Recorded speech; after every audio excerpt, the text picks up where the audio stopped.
Шарль Перро. Золушка или хрустальная туфелька.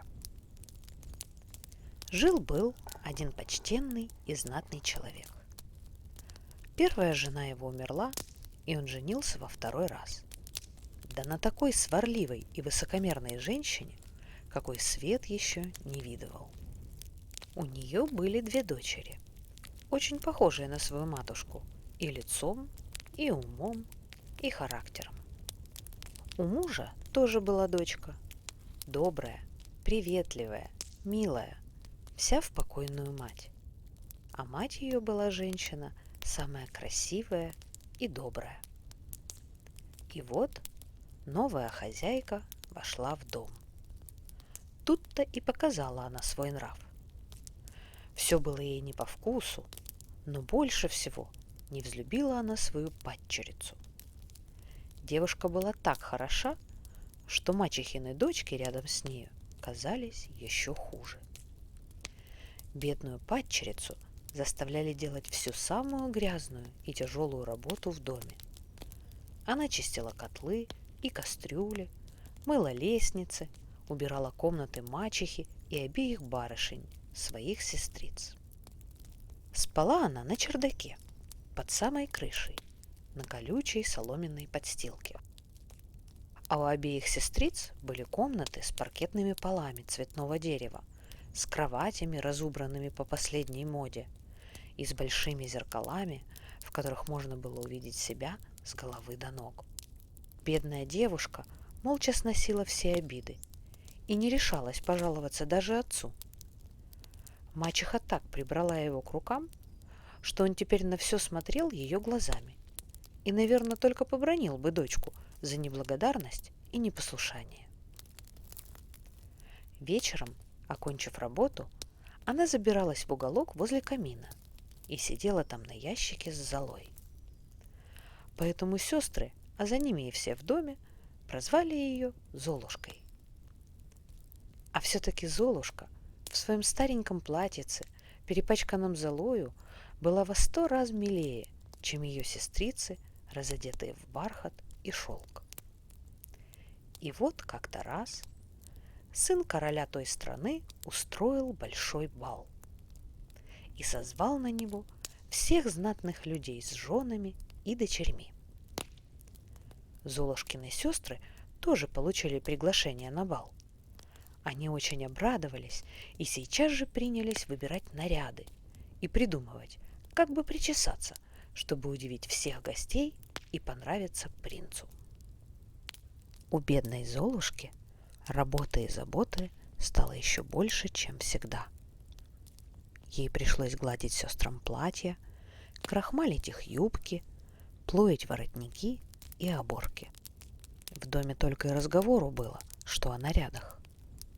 «Я, — говорила старшая, — надену красное бархатное платье и драгоценный убор, который мне привезли из-за моря. А я, — говорила младшая, — надену самое скромное платье, но зато у меня будет накидка, расшитая золотыми цветами, и бриллиантовый пояс, какого нет ни у одной из знатной дамы». Послали за искуснейшей модисткой, чтобы она соорудила им чепчики с двойной оборкой, а мушки купили у самой лучшей мастерицы в городе. Сестры то и дело подзывали Золушку и спрашивали у нее, какой выбрать гребень, ленту или пряжку. Они знали, что Золушка лучше понимает, что красиво и что некрасиво. Никто не умел так искусно, как она, приколоть кружева или завить локоны. «А что, Золушка, хотелось бы тебе поехать на королевский бал?» — спрашивали сестры, пока она причесывала их перед зеркалом. «Ах, что вы, сестрицы, вы смеетесь надо мной. Разве меня пустят во дворец в этом платье и в этих башмаках?» «Что правда, то правда. Вот была бы умора, если бы такая заморашка явилась на бал». Другая, на месте Золушки, причесала бы сестриц как можно хуже. Но Золушка была добра. она причесала их как можно лучше. За 2 дня до бала сестрицы от волнения перестали обедать и ужинать. Они ни на минуту не отходили от зеркала и разорвали больше дюжины шнурков, пытаясь потуже затянуть свои талии и сделаться потоньше и постройнее. И вот, наконец, долгожданный день настал. Мачеха и сестры уехали. Золушка долго смотрела им вслед, а когда их карета исчезла за поворотом, она закрыла лицо руками и горько заплакала. Ее крестная, которая как раз в это время зашла навестить бедную девушку, застала ее в слезах.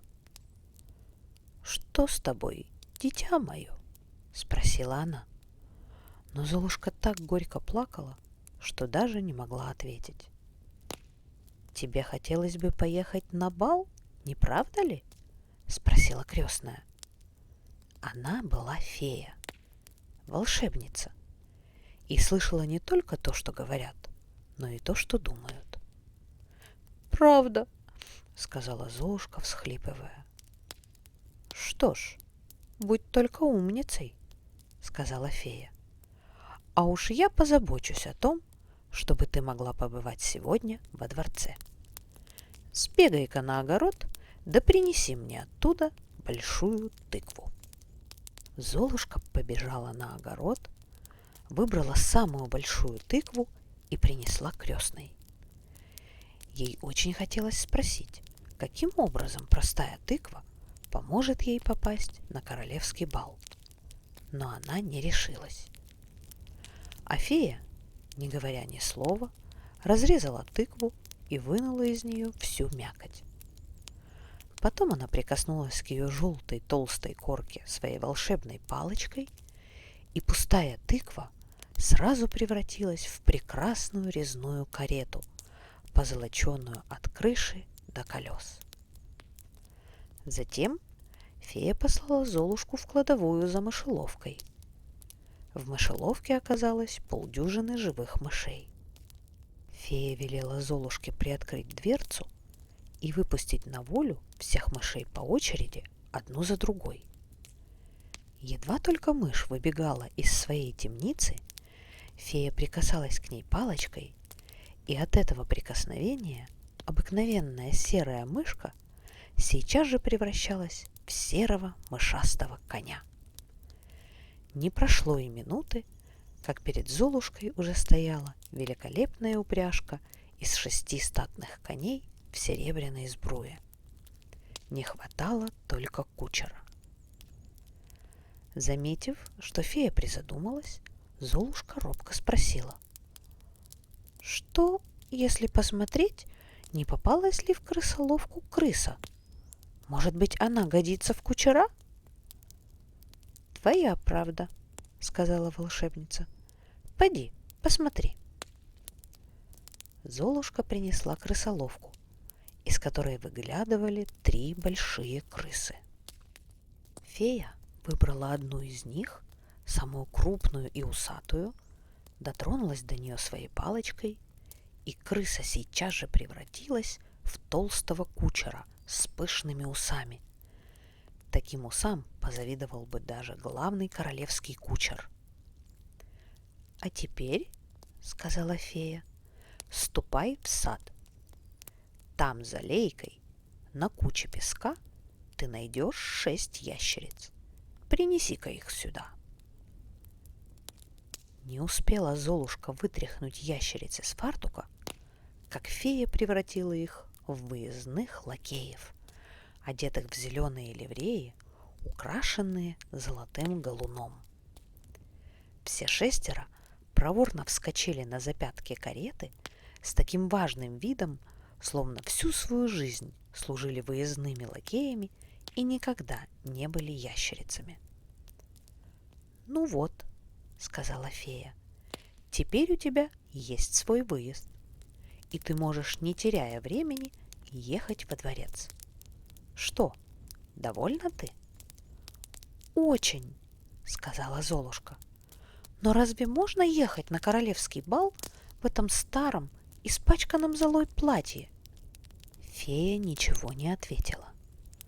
Она только слегка прикоснулась к Золушкиному платью своей волшебной палочкой. И старое платье превратилось в чудесный наряд из серебряной и золотой парчи, весь усыпанный драгоценными камнями. Последним подарком феи были туфельки из чистейшего хрусталя, какие и не снились ни одной девушке. Когда Золушка была уже совсем готова, фея усадила ее в карету и строго-настрого приказала возвратиться домой до полуночи. «Если ты опоздаешь хоть на минуту, — сказала она, — твоя карета снова сделается тыквой, лошади — мышами, лакеи — ящерицами, а твой пышный наряд опять превратится в старенькое залатанное платьице». «Не беспокойтесь, я не опоздаю», — ответила Золушка и, не помня себя от радости, отправилась во дворец. Принц, которому доложили, что на бал приехала прекрасная, но никому неизвестная принцесса, сам выбежал встречать ее. Он подал ей руку, помог выйти из кареты и повел в зал, где уже находились король с королевой и придворные. Все сразу стихло. Скрипки замолкли, и музыканты, и гости невольно загляделись на незнакомую красавицу, которая приехала на бал позже всех. «Ах, как она хороша!» — говорил шепотом кавалер кавалеру и дама даме. Даже король, который был очень стар и больше дремал, чем смотрел по сторонам, и тот открыл глаза, поглядел на Золушку и сказал королеве вполголоса, что давно уже не видел такой обворожительной особы. Придворные дамы были заняты только тем, что рассматривали ее платье и головной убор, чтобы завтра же заказать себе что-нибудь похожее, если только им удастся найти таких же искусных мастеров и такую же прекрасную ткань. Принц усадил свою гостью на самое почетное место, а чуть только заиграла музыка, подошел к ней и пригласил на танец. Она танцевала так легко и грациозно, что все залюбовались ею еще больше, чем прежде. После танцев разносили угощения, но принц ничего не мог есть. Он не сводил глаз со своей дамы. А Золушка в это время разыскала своих сестер, подсела к ним и, сказав каждой несколько приятных слов, угостила их апельсинами и лимонами, которые поднес ей сам принц. Это им очень польстило. Они не ожидали такого внимания со стороны незнакомой принцессы. Но вот, беседуя с ними, Золушка вдруг услышала, что дворцовые часы бьют 11 часов и 3/4.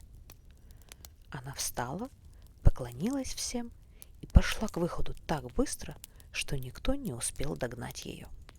Вернувшись из дворца, она еще сумела до приезда мачехи и сестер забежать к волшебнице и поблагодарить ее за счастливый вечер. «Ах, если бы можно было и завтра поехать во дворец!» — сказала она. «Принц так просил меня!» И она рассказала крестной обо всем, что было во дворце.